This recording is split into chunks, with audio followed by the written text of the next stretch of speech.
Hola a todos, bienvenidos a Fantaseando.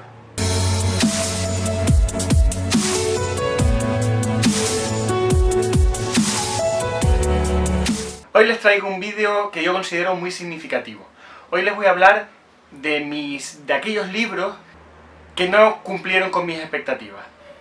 Voy a hacer un top 5 de mis decepciones literarias. O sea, aquellos libros que los empecé con muchas ganas o con unas altas expectativas, pero que a medida que el libro se iba desarrollando, no cumplían, no llegaban, no conseguían darme lo que yo esperaba de ellos. Antes de empezar, voy a aclarar que no significa para nada y bajo ningún concepto que sean malos libros, ¿eh? Cuidado, esto es importante aclararlo.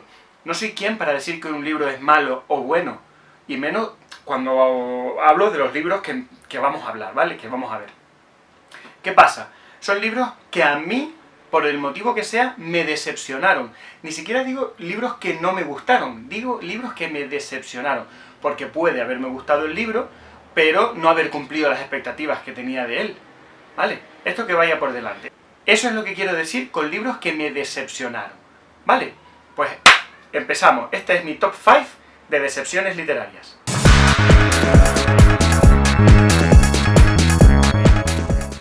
En el número 5 voy a incorporar un libro que quizás no es muy conocido, pero que a mí me causó un gran impacto negativo, que fue El Relicario, de Douglas Preston y Lincoln Child. El Relicario es la segunda parte del libro que en España se tituló inicialmente El ídolo perdido, pero cuyo título original, y es el título que se le ha dado en las ediciones posteriores, es The Relic.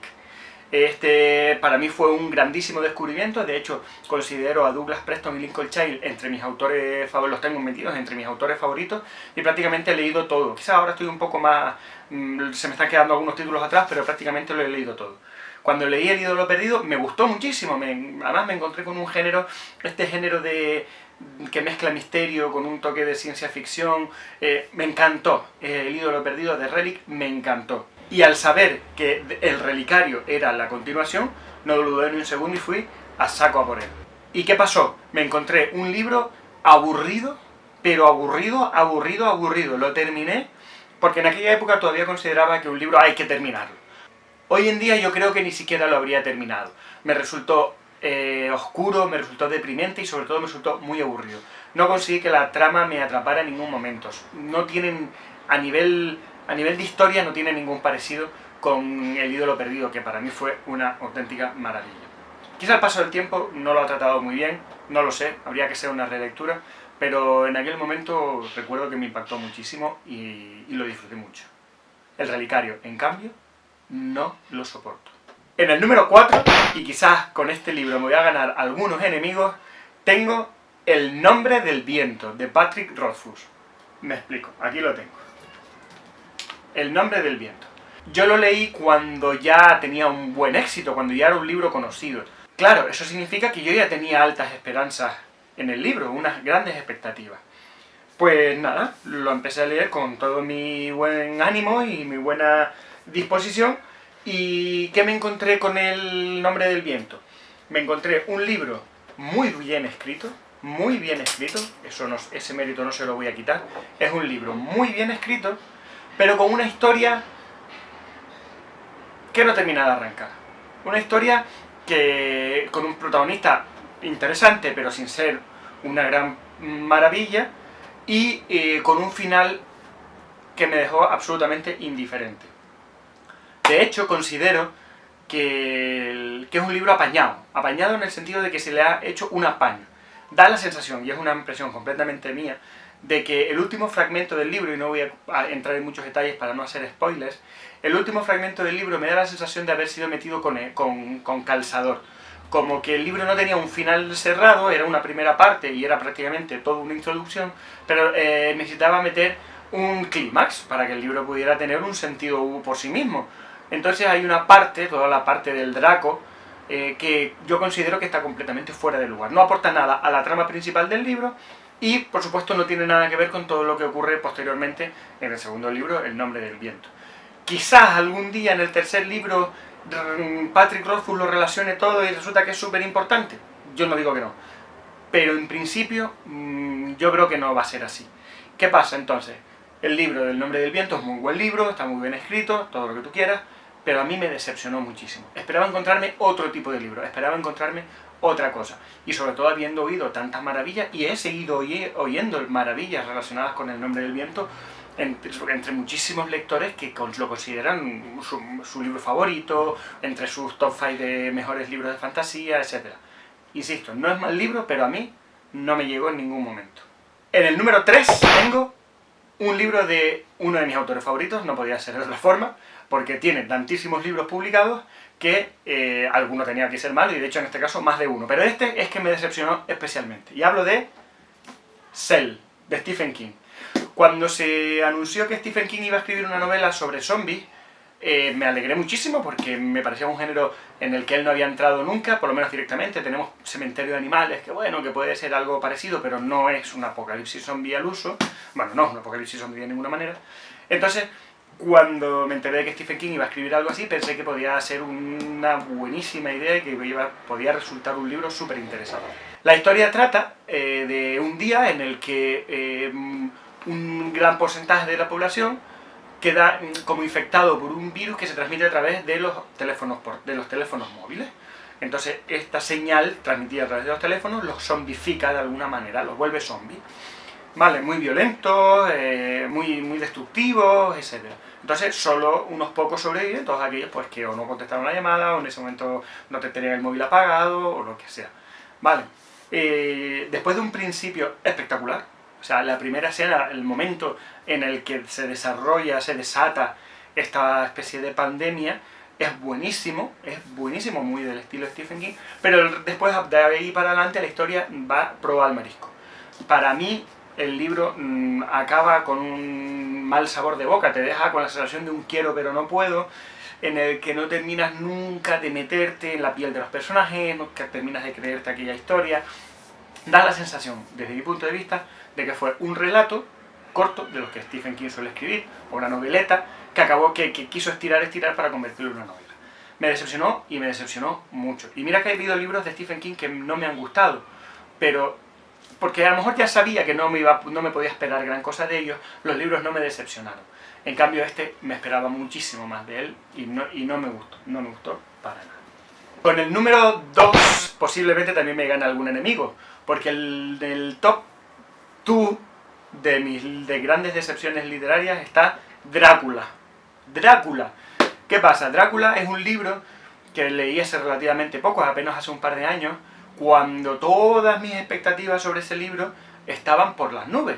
¿Por qué? Pues no solo por lo que significa el hecho del personaje de Drácula como precursor de muchísimas historias, muchísima novela vampírica, por no decir de toda la novela vampírica, sino como novela en sí, como libro en sí, se le está considerado una obra maestra y por lo tanto se le sobreentiende un grandísimo valor literario que yo no niego. Cuidado, yo no niego el valor literario de la novela, pero a mí no me gustó. Lo terminé también a duras penas, me aburrió muchísimo. Quizás el género, la forma de estar, como no me lo esperaba, a lo mejor ahí fue donde fallé, ¿no? Me esperaba una novela más al uso, y al encontrar una novela narrada mediante cartas principalmente, no hay una trama como tal, sino vamos viendo fragmentos de la historia, y con todos esos fragmentos vamos creando una línea temporal y vamos creando en nuestra cabeza toda la historia. Pero yo no me esperaba algo así, entonces quizás ahí me costó. El género epistolar a mí no termina de llegarme, y insisto, sin quitarle mérito ni valor a la novela, yo no pude con ella. Y eran tan altas las expectativas que tenía, era tanto lo que he leído sobre él y lo que he oído hablar sobre él, que cuando... De hecho, me llegué a sentir hasta mal, porque decía, pero si a todo el mundo le gusta, si todo el mundo lo considera tan bueno, tan buenísimo, ¿cómo es que yo no llego a él? ¿Cómo es que no consigo? Pero lo bueno y lo bonito de la literatura es precisamente esto, que un mismo libro puede gustar a todo el mundo y a uno no gustarle. Y no pasa nada, ¿no? Esto es lo más enriquecedor. Y en el puesto número 1 de mis decepciones literarias está la trilogía de Aquasilva, ¿vale? Quizás es una trilogía de literatura fantástica poco conocida, pero es contemporánea con Eragon, de Christopher Paolini, ¿vale? La trilogía Aquasilva está escrita por otro chico muy joven llamado Anselm Audley, ¿vale? Audley creo que se pronuncia. Y prometía también ser, igual que prometía Christopher Paolini, ser una gran revolución en el género fantástico. Eran dos chicos muy jóvenes y parecía que iban a ser los nuevos Tolkien. De hecho hubo muchísimas comparaciones al respecto, ¿no? La trilogía de Aquasilva concretamente partía de una premisa muy interesante. Era un mundo acuático en el que había muy pocas superficies terrestres y prácticamente toda la magia que aparecía en este mundo era relacionada con el mar, con las tormentas, un poco en ese tipo, ¿no? Y el personaje protagonista de la novela es un chico que está aprendiendo, acaba de descubrir sus poderes y tal, y bueno, sus capacidades, mejor dicho, y está aprendiendo a controlar su magia, ¿no? Entonces es como una especie de aprendiz de mago, de hechicero. Los tres títulos que componen la trilogía son Herejía, Inquisición y Cruzada, publicadas entre 2001 y 2003. Encima se publicaron muy rápido, con lo cual los pude leer a medida que iban saliendo muy seguido. ¿Qué pasa?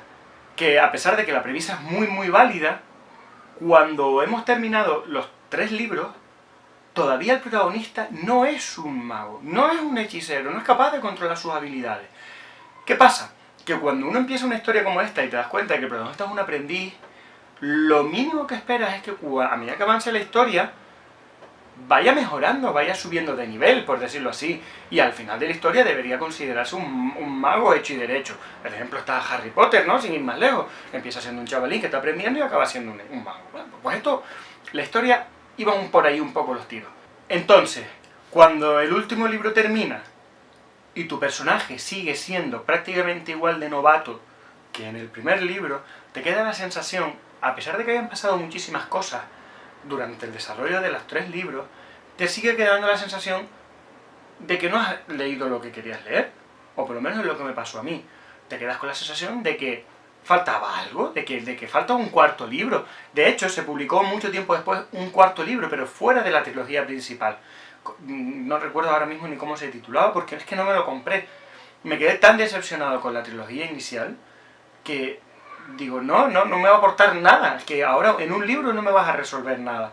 Un personaje que está plano durante 3 libros, me da igual lo que haga en el cuarto, al final pasa eso, que es que me da igual lo que haga en el cuarto.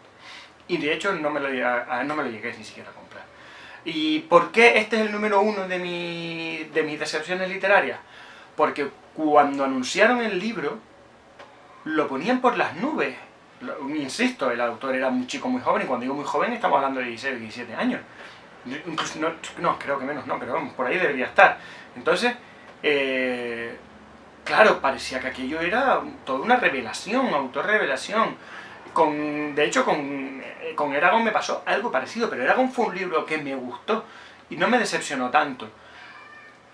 No me terminé la saga de Eragon, porque no terminé de enganchar con ella, pero la decepción, la sensación de he leído 3 libros y no me has dado lo que yo esperaba, creo que no la he tenido con ningún otro libro, con ninguna otra serie, tanto como con la trilogía de Aquasilva, hasta el punto de que yo, que recomiendo mucha literatura fantástica, estos libros no los recomendaría. Y hay muchos otros que no recomendaría, pero es que este en concreto me resultó tan absolutamente decepcionante que aún lo recuerdo, que ya es fuerte, ¿vale? Y lo leí hace, pues de 2001 a 2017, hace 16 años. Y todavía los tengo ahí marcados como algo nefasto. En fin, esto es mi top 5 de decepciones literarias, espero que les haya gustado. Me encantaría conocer cuáles son sus grandes decepciones literarias. Insisto, no tienen que ser libros malos, para nada, simplemente libros que ustedes esperaban que fueran una cosa y acabaron resultando ser otra completamente diferente. Da igual que sean obras maestras de la literatura, te pueden haber decepcionado exactamente igual. Hasta el próximo vídeo.